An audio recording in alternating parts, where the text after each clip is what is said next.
fasting. So fasting, there's nothing magical. There's nothing earth-shattering. It's not an innovation. Nothing. Fasting's been around practically for thousands of years. It's prescribed in pretty much every religion we know. So in Hindus, we say, "Oh, today is Vaikuntha Ekadashi. I'm going to fast." Or today is Mahashivratri. I will fast. Muslims have Ramadan. They do 40 days of fasting, where they don't eat when the sun is up. Christians fast, Jews fast, Buddhists, Jains, take any religion, fasting is prescribed in one way or form or shape or the other. Of course, for this fasting to get to people, they add the, God angle to it, saying, "Oh, today is Shiva's day, so Shiva will be pissed off if you eat food, so don't eat." And people go, "Okay, I'm going to make Shiva happy by not eating," or something to that effect. But irrespective of how that message was delivered, whether through the fear of religion, fear of God, whatever it is, fasting has been around for a very, very long time. Now, basically, fasting is not starving. It's not like you are so poor that you don't have food, or you have a large family of 7 and you only have food for 5. So people have been fasting in various forms and shapes.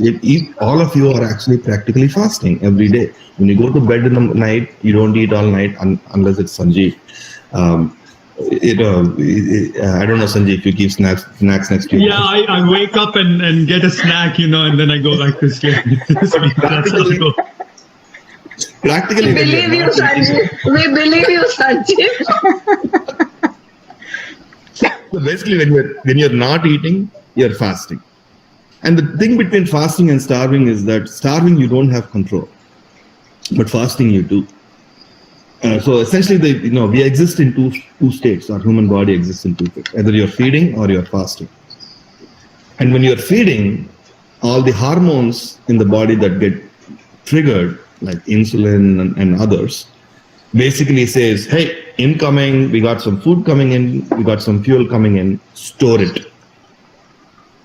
And when you're in the fasting phase, the body says basically, "Hey, there's no food coming in, so let's dig into our reserves and start burning the fuel that we have stored."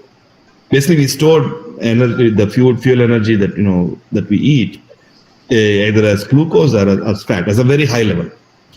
And it's much more complex than that. But essentially, it's either glucose or it's fat. Right?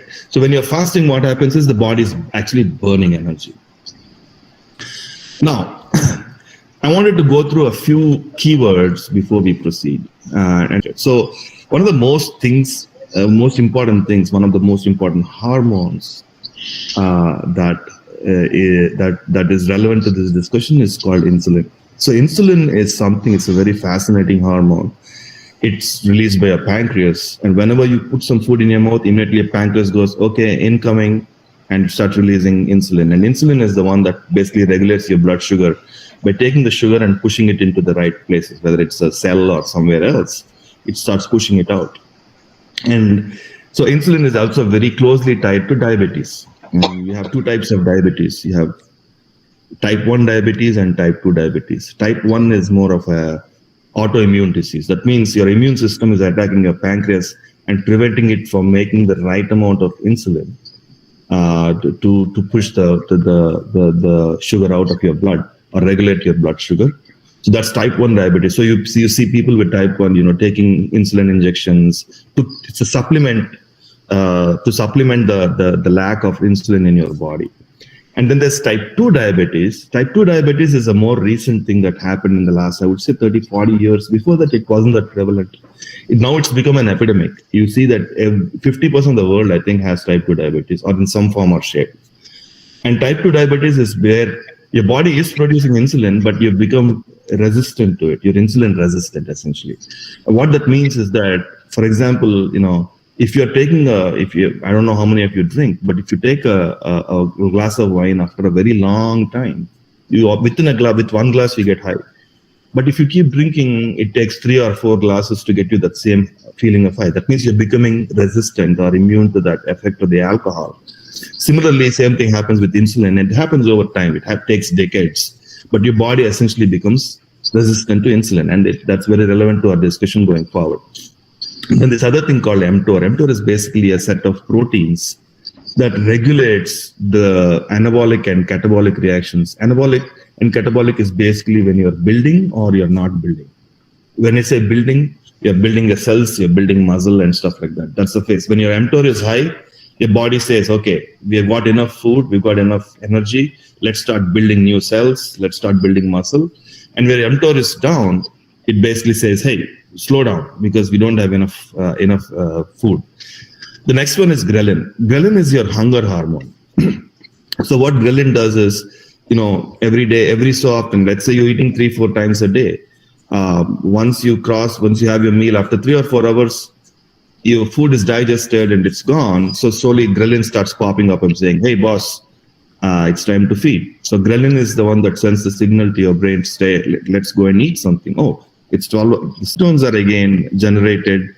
Again, you've heard of these keto diets and all those stuff. These are essentially stuff that is another form of energy that is generated out of fat.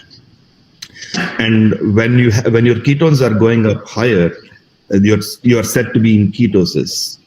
And when it gets too high, you're set to be in ketoacidosis, which is a very typical in type 1 diabetes. But again, a little bit more about that. Now, we also need to understand what the macronutrients are. All the food that you take in is broken up into broadly three macronutrients. Either it's protein, or it's a carb, or it's a fat, right? And we call them macronutrients because macro means you need to eat them in large quantities, as opposed to vitamins which you take in pills, which are called micronutrients. So essentially, it all ties back again to proteins, carbs, and fats. And then there's base metabolic rate. Base metabolic rate is essentially how much energy you need if you don't you need to go about your life, right? So if you do nothing, you just sit on the couch and do nothing. You're just breathing. You still need about anywhere between 1,500 to 2,000 calories per day just to be alive. Why? Why do we need that? I'm not doing anything. I'm not walking. Why do I need? I'm not lifting anything. Why do I need these 1,500 calories? Where is it going? Well, your heart is beating 24/7. Your lungs are expanding and contracting 24/7. Your brain is working 24/7, and many other organs in your body are working 24/7. Where do they get the energy from? That's the calories, the base calories that you need. Now add on to this, you get up, you walk, you go to office, you come back. So you add all of that stuff, and then you measure how much do I need to, how much of energy do I need to go about my life. That's what we call as base metabolic rate. All right. So what happens when we eat? Your digestion process starts in the mouth with the saliva. That's where it starts. A lot of the fats start getting broken down in your mouth, all the way up to your stomach, small intestine, and lining, and all that fun stuff. And then it's pushed to other organs, whether it's the lymph node, whether it's your pancreas, whether it's your mostly the liver. So each of the macronutrients is absorbed into the body in different ways. So especially carbs and proteins, they spike your insulin, and they are mostly processed in your liver at the end state to store the energy. Remember when we said, when you're eating, your body gets the signal that, hey, I have fuel coming in, let's store this. The human body is amazing. It is built for survival. So whenever there is food, what you do is you try and store it. And you use some of it, obviously, for your daily activities, but the rest you go and store. It's like your checking account or your current account and your savings account and your CDs and stuff like that, your FDs. And some of it goes into your provident fund kind of thing. So it's broken down, just like you take your salary and break it down into the different categories. So the fat, very interestingly, does not spike your insulin. It doesn't do anything to your insulin. So there is this whole study that was done recently. It used to be, you should go low fat. You should cut out, don't eat the yolk of the egg. don't buy full fat milk, only buy skim milk.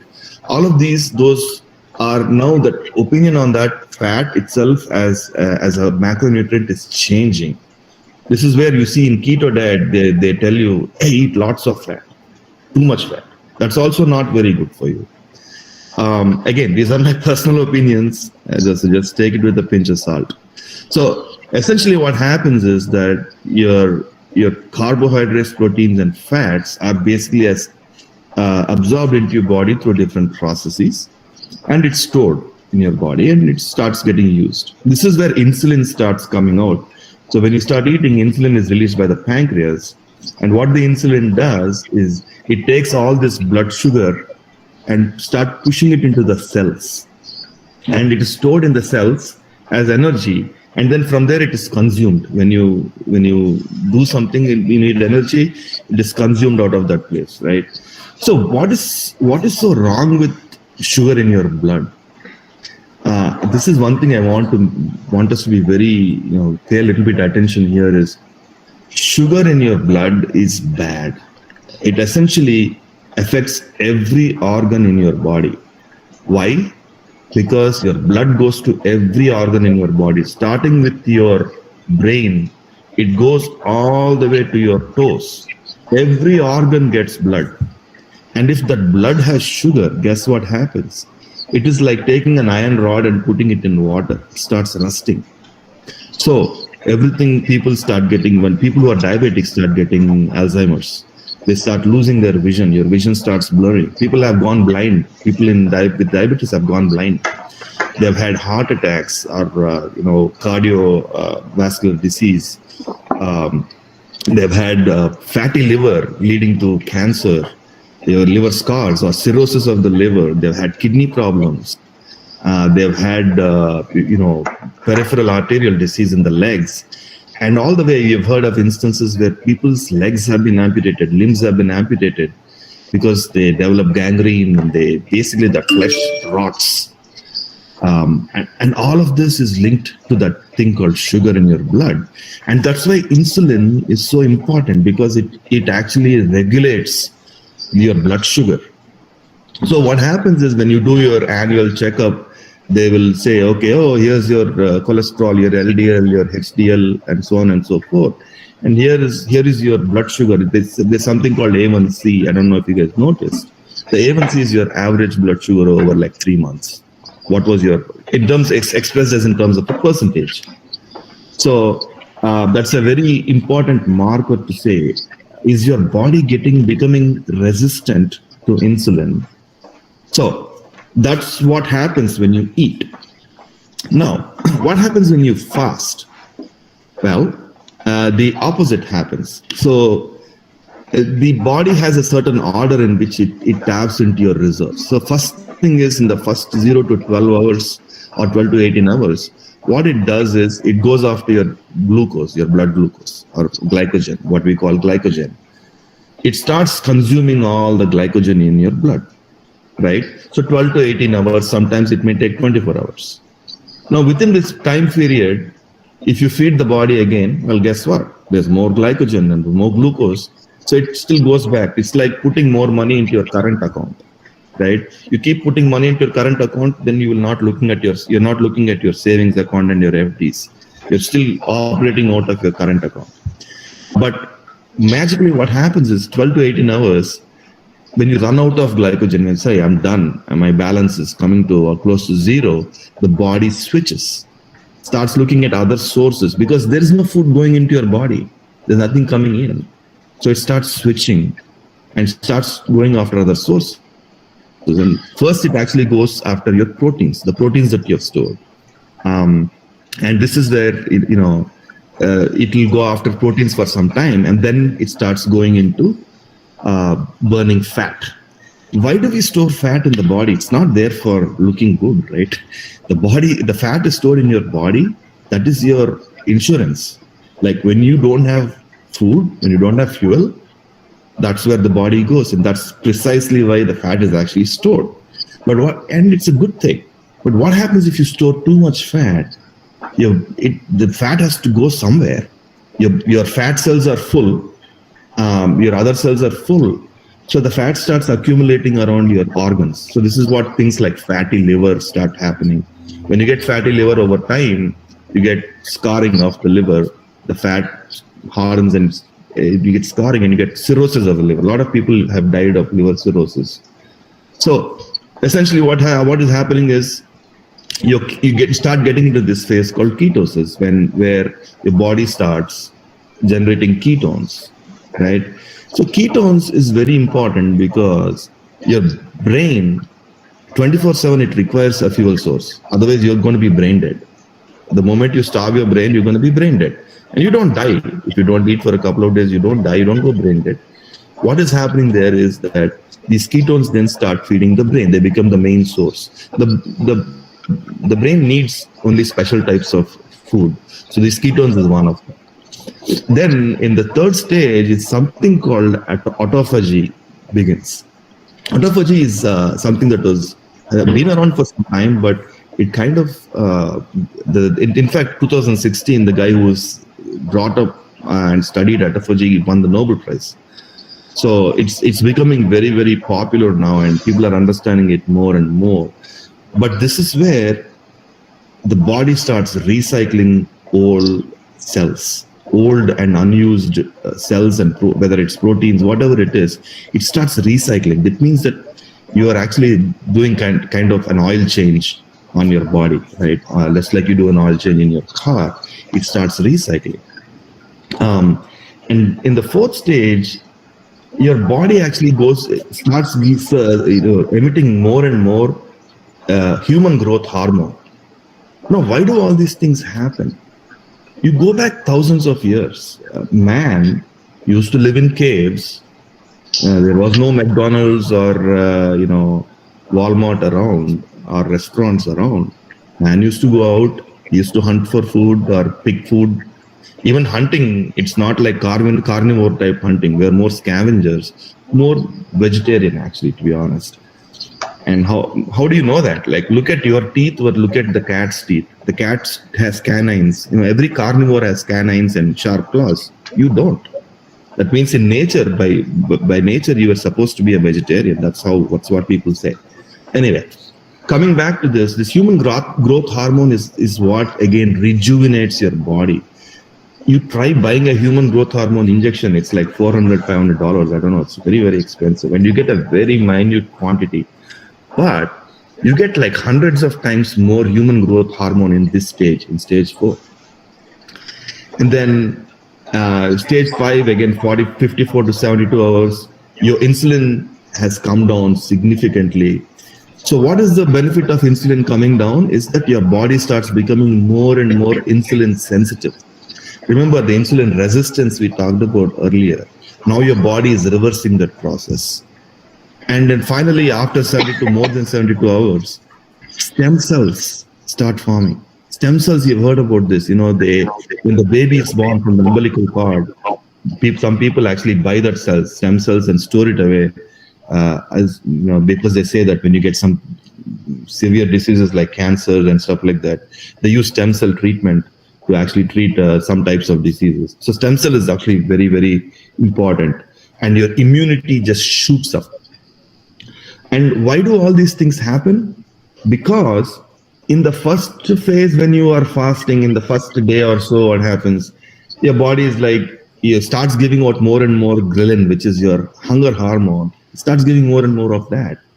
And that is basically signaling your body, boss, it's time to eat. Come on, pick up your chips or pick up your, go eat some rice, sambar rice, or whatever it is, because I need food.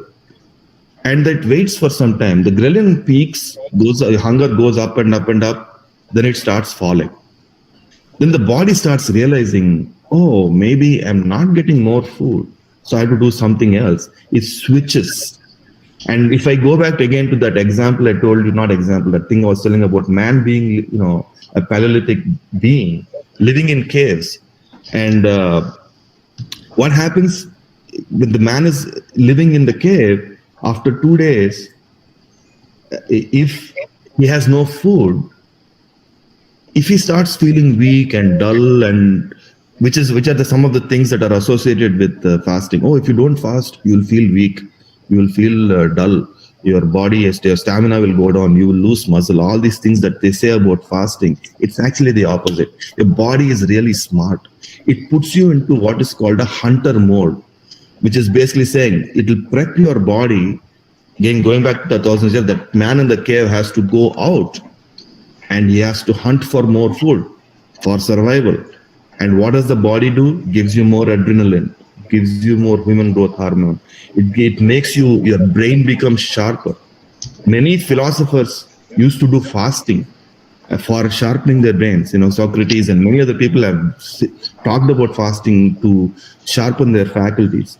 So your body actually switches into what is called a hunter mode. That means it makes you ready for going out and hunting for food. So all the stuff that you see here with fasting starts happening. So here's a few statements that I believe definitely are myths. So first one is fasting puts you into a starvation mode. And so when you don't eat, your body starts storing more fat. It's true for a few hours, but overall it's not true. Second one is calorie deficit. It's all about calories in, calories out. That's the best way to lose weight. So if your base metabolic rate is 2000 calories, you have a 1500 calorie diet, you have a 500 calorie deficit, and in 7 days, 500 times 7 is 3500 calories. That's equivalent of losing one pound of weight. So in kilos, it is 7700 calories equals, if you have a deficit of 7700 calories, that gives you 1 kilo of weight loss. Well, do the math. Let's say you weigh 50 kilos, right? And every month you're going on a calorie deficit diet of 7,700 calories. That means every month your weight should come down by a kilo. So first month you're at 50 and next month you should go to 49, 48 if you keep up your calorie deficit. And after 50 months, essentially your body weight should be 0. It's basic math. Is that true? Does that happen to you? It does not. Why? Because your body is smart. If you think your body is not smart, then you're stupid. Your body is very smart. It is born to survive. It is born to adapt. Let's say you make $100,000 a year and you have a certain lifestyle. You have a nice car, you have a house, you buy certain things for yourself. Have fun. Let's say a recession happened and they dropped your salary from 100,000 to 75,000. What do?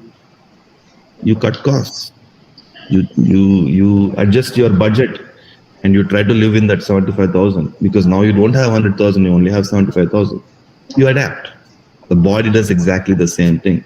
This is where we get into that phase of, I'm plateauing. I'm doing my diet, but I have plateaued. I've hit a plateau. You would have heard these terms quite often. Why is that plateau happening? Because your body is learning, saying, it used to be 2000 calories per day, but now I think it's 1500. Okay, fine. I'll deal with it. So it starts learning how to live in 1500 calories. Then what do? You go to 1200 calories. So guess what? You're going to plateau again. Your body will learn. So calorie deficit works in the short term. It gives you some immediate results, but in the long term, not really. Again, these are my views. Then the other thing is, if you don't fast, your blood sugar drops. Your blood sugar goes crazy. You will feel, and it results in dizziness and all that stuff. Not true. It doesn't happen. I'm telling you from personal experience. Fasting lowers it messes with your metabolism. It lowers your metabolism and impacts it. Again, not true. I just quoted to you in the previous slide. Your body goes into your hunter mode. Actually, metabolism goes up. The other fad that I've heard quite a bit is fats are bad. Fat is bad for you. As soon as you eat some butter, immediately it goes to your coronary heart, your arteries, and starts clogging it up. Actually, no. Recent studies have showed that fats, both polysaturated and unsaturated fats, have very little impact on your cardiac health. Fats are good. Imagine, when you have a ball bearing, when you have your car, if there is no oil, there's no fat, or there's no grease, what happens? Your car will catch fire.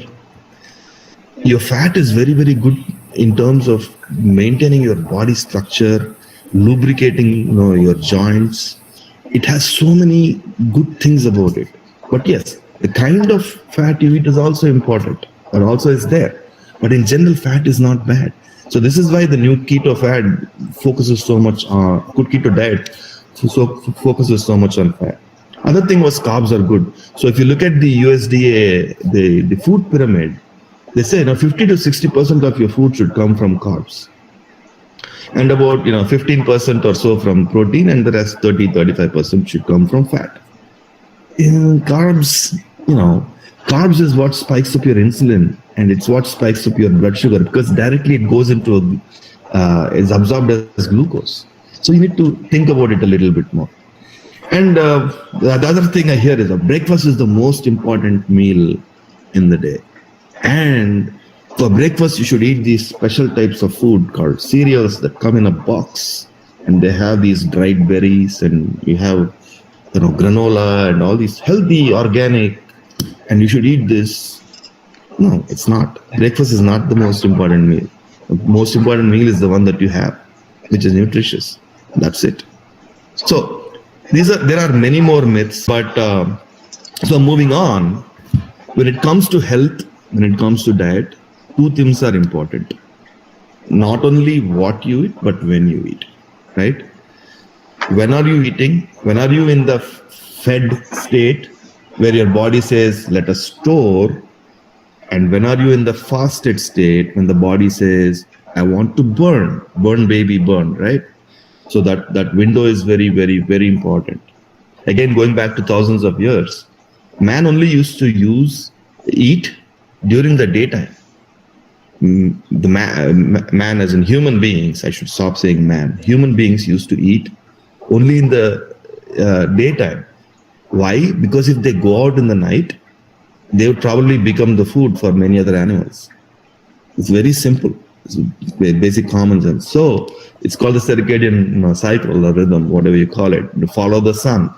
When the sun is up and before the sun goes down, that's when you eat. When the sun goes down, you go back into your cave, you crawl back and you sleep. That's it. Done. And then when you're eating, what you eat is very, very, also very, very important. So I talked to you about the 3 macronutrients, the carbs, the fats, and the proteins. So here's a different way then to that it also kind of ties into this picture here. So your diet is like this water tap, pouring water into this tub or this jar, and then your diet and exercise and whatever you consume is like this tap, right? So what happens, your water is coming in, and then you open the tap at the bottom through your fasting and exercises. Again, fasting meaning your regular fasting, which is you're doing it every day right now by not eating between the time you sleep and your time you get up.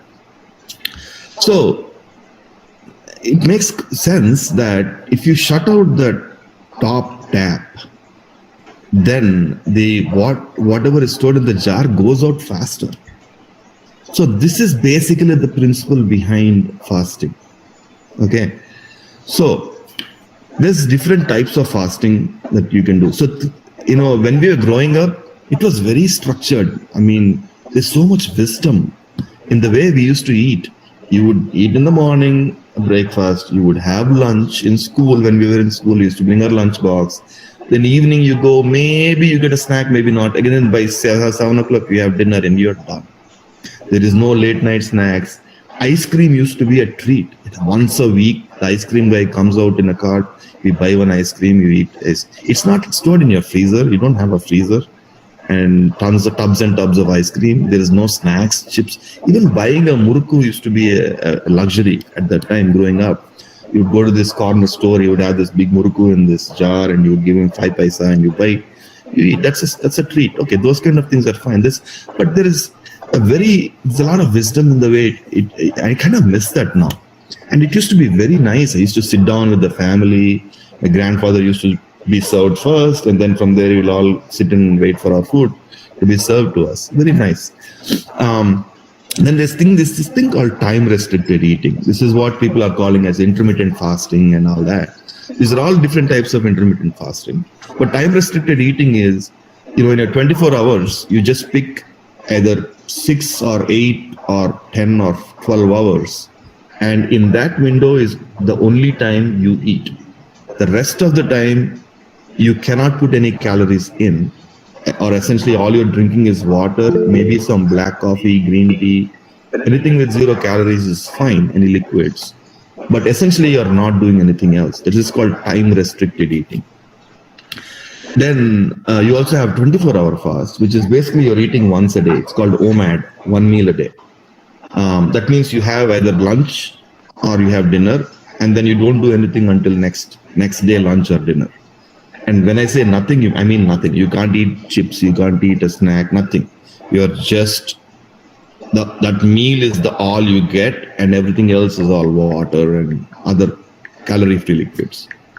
Then you have a 36-hour fast. That means Sunday night I have dinner, all of Monday I'm fasting. Then again Tuesday I'll have breakfast, lunch, dinner. Then again all of Wednesday I'm fasting. Then again Thursday I start breakfast, lunch, dinner. So it's almost like alternate day fasting. Then we also have 42-hour fast, which is a slight extension of the 36-hour fast. Then comes the 3-day and 5-day water fasting, which means for 3 days, all you're taking in is liquids, which is basically water. You sometimes, for electrolytes, you might add a pinch of salt into it, but basically you're not eating anything. So there's no calories going. And beyond 5 days, it's called extended fasting. So people have done 7-day fast, 14-day fast. People have done 40-day fast. And the world record actually, I think, is somewhere around in the area of 370 or 380 days. They didn't die. The person did it. That's the world record. So these are the different types of fasting. And what is the right one? Well, there is no good answer for that. It's for each person, it is different. It depends on your current state. Are you obese or are you fit? What are your goals? And do you have any diseases like type 2 diabetes, or do you have high blood pressure? Do you have anything else? Do you have cancer? All of these will impact the kind of fasting that is going to be right for you. And you have to experiment and learn for your own. It's like saying, is Android better or iPhone better? Now go figure. Some people say iPhone, some people say Android. So there is no right answer. It is what is right, what works for you. So these are the different types of fasting, right?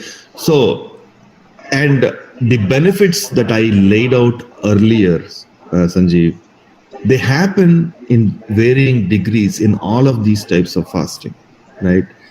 Now, what happens is that if you just do it for 1 week, then obviously you're not going to get the benefit.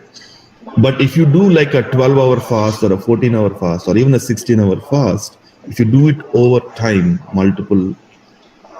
for multiple weeks, then everything I talked about, including all the way up to the human growth hormone, in a small way starts happening because your body is adapting. Your body is learning that in these 12 hours, I'm not going to get any food. I'm going to go into fat burning. I'm going to go into ketosis. I'm going to go into autophagy, and I'm going to start emitting more growth hormone and stuff like that. So it happens, but it happens in a more minuscule way, as opposed to if you do a 3-day fast, there you're kicking butt. This is where you're going full force into it, and you're forcing it to happen. Next slide. What is my current plan and what are my results? So I had high blood pressure. Doctor said, start taking high blood pressure medication. So I started taking it. Then my cholesterol went up. Doctor put me on a statin. I started taking it. Then I have high blood sugar. My A1C actually crept going up and up and up, and I was just completely ignoring it because this A1C is expressed as a percentage. It's 5.7% or less, you're normal. 5.7 to roughly around 6.5, they say it's called a pre-diabetic stage. They say, oh, you're pre-diabetic. Anything over 6.5, you're diabetic. So I was in the pre-diabetic phase for the longest time. I'm like, no, man, nothing's going to happen to me. I'm fine. I've been drinking, smoking, all BAU. I love Chinese fried rice and noodles and steak and all that fun stuff. I kind of ignored it. And guess what happened? My A1C went in from the pre-diabetic to the diabetic phase. That kind of gave me a kick in the butt. So when I went back to my doctor, said, doctor is getting ready to write the prescription. Okay, so you're having blood pressure medication, great, keep it going. You have your statin, great, keep it going. And here's something else for you. Here's a new prescription for you. I'm going to give you metformin, and this is going to bring your A1C down. Again, you're treating the symptom and you're putting a band-aid over it. You're not solving the root cause of the problem. Did my doctor talk to me about diet? Yeah, he did. But he was very nonchalant about it. His focus was giving me medicine. He wanted to give me more drugs. You try and go on a low-fat diet. Cut out a little bit of your alcohol. Don't smoke. Very nonchalant about it. He even said, dude, stop what you're doing. And you try to reverse, go in the opposite direction. Never said that. So what I have done, I went into a regimen of time-restricted eating. So the days that I eat, I only eat between noon and 6 p.m. This is something, my personal choice. You can go noon to 6, you can go 3 p.m. to 9 p.m. It's all up to you. It's based on your schedule. My schedule is I'm doing an 18-hour fast, 6-hour eating window. I cut out all processed carbs and sugars. Carbs are required. You need carbs because that's where you get energy. But carbs again is multiple types of carbs are there. You have simple carbohydrates. These are highly refined. Your flour, your sugar, white sugar, even this whole organic raw sugar. Good. No, it's not. It's sugar. It's all marketing gimmicks, right? What you eat in terms of your carbohydrate intake and you need to cut out. So basically what I did in practical terms, Meena, is I don't eat white rice anymore. So what am I eating now? How can I, without rice, how can you eat sambar sadam? Well, I've shifted into equal portions of quinoa and brown rice. So I throw in a cup of brown rice, throw a cup of quinoa, cook it. Beautiful. How do I make pongal? I throw in the dal, I throw in quinoa, a little bit of brown rice, done. I don't eat bread. I don't eat rotis. I cut everything out. Again, this is my personal preference because I had a much bigger problem to address. You may not have that. So you may not have to go so drastic. Now I do a 3-day fast. So I go 3 days, just water. In fact, last week, I went on a 3-day fast. I ate on last Sunday night, and then again I ate on Wednesday night. And again, by the way, it's very important, once you finish your fast, how you go back to refeeding, you cannot just gobble. It's a very gradual process. And if anybody decides to do a 3-day fast or a 5-day fast, and you want to do it, the refeeding phase after that is extremely important. I urge you, please either Google it or just give me a call and I'll tell you what I do. But you should start with something very light like a masam or a vegetable broth or a chicken broth. Just have that. And then have a very, very small meal in that day. And then next day you slowly start introducing more food. So it's very, very important on how you break your fast. But every month I do a 3-day fast. This year I've been doing mostly 3-day fast, but next year I plan to graduate to a 5-day fast. I introduced brisk walking. Again, I'm not a gym buff, like I said. It's hard for me to go and lift weights and all that. Don't ask me why, but I'm just like that. But I figured out, I can take a walk. So what I started doing is, 45 minutes to an hour, I just take a moderate walk. And sometimes, just for the heck of it, I go to the gym, and sometimes I lift some weights. It's good. Weight training is actually good. And I need to do more of this. But actually, I did not have the stamina to do it earlier. I used to get severe back pain, severe inflammation throughout my body. Every joint aches. I get up in the morning with back pain, neck pain, because, it's just, your body is so inflamed. The next thing I have done is, if it's in a box, I try not to eat it. So first thing I got out is cereals, this oatmeal with apple flavor, cinnamon flavor. You get these ready-made oatmeal, 1-minute oatmeal, right? Stopped. it's gone. If it's in a box, nutrition bars, gone. And there was this phase when I was doing this bodybuilding, body for life. Oh, I have to do weight training 3 times. Do biceps today, triceps tomorrow. And as soon as you finish your workout, protein shake. So I would take the protein shake, put L-glutamine in it for muscle recovery, put all this various funny stuff in it, and consume a big protein shake. Gone. No more protein powder for me. I get my proteins from your food should look like food. It should not have a nutrition label on it. That is the principle I try to follow. I cut out granola bars, fig Newtons, all that stuff. I cut out all candy. So that last thing, most important thing I think also is I've kind of learned that coconut oil, which got a very bad rap for the longest time, coconut oil meant cholesterol. Actually, no. You look at many cultures, look at Kerala, look at Bengal, look at Thailand. Thai food is full of coconut. Coconut is good for you. It has no cholesterol. So I've shifted to cooking in coconut oil. We have thrown away all the refined oils, any seed oils that are pressed or processed, anything that's processed. The refined oil goes through a tremendous amount of processing, and the process takes out all the good stuff. So your nallehnai, gingerly oil, peanut oil, coconut oil, olive oil, avocado oil, all of these, this is what I use mostly for cooking, depending on what the type of food I'm cooking. And so net result, so I'm down 30 pounds. Wow. I've weighed almost 250 pounds at my heaviest, but I've dropped about 30 pounds in 6 months. My blood pressure is back to normal. My blood sugar is back to normal. I'm measuring my blood sugar every day. Before doctor in January, and I have challenged him to cut my medications out. I'm going to drop my blood pressure medication. I'm going to drop my statin. My cholesterol is like brilliant. I know my total cholesterol is 140. Awesome. It used to be 200 something, 250, something crazy like that. And overall, I'm feeling very great, especially when I do my 3-day fast. I'm telling you, such an amazing experience. First, a lot of it is psychological, right? You say, oh, how can I stay without eating? And especially there's so much food around you. Your wife is cooking in the kitchen, your kids are eating. The first day you feel a little, your Grelin is coming up and saying, boss, come on, let's eat.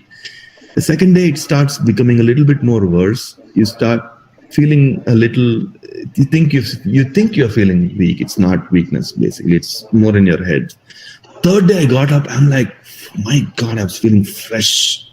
I felt like $1 million the third day when I woke up from sleep. And the sleep was amazing. The quality of sleep was amazing. I went 7-8 hours, which I never do because I work so much. 4 to 5 hours is all I can manage, even on weekends. The 7 hours I slept, I got up feeling like $1 million. It was so fresh. It was amazing. And there was no hunger. This is the most important. I was not hungry. The food did not bother. The food around me did not bother me. So, and of course, at the end of the day, when I broke my fast with rasam or with a vegetable broth and stuff, tasted amazing. And the beauty of it is that my wife didn't even put salt in it, and it was still salty. That was so good. Anyway, that's my last slide.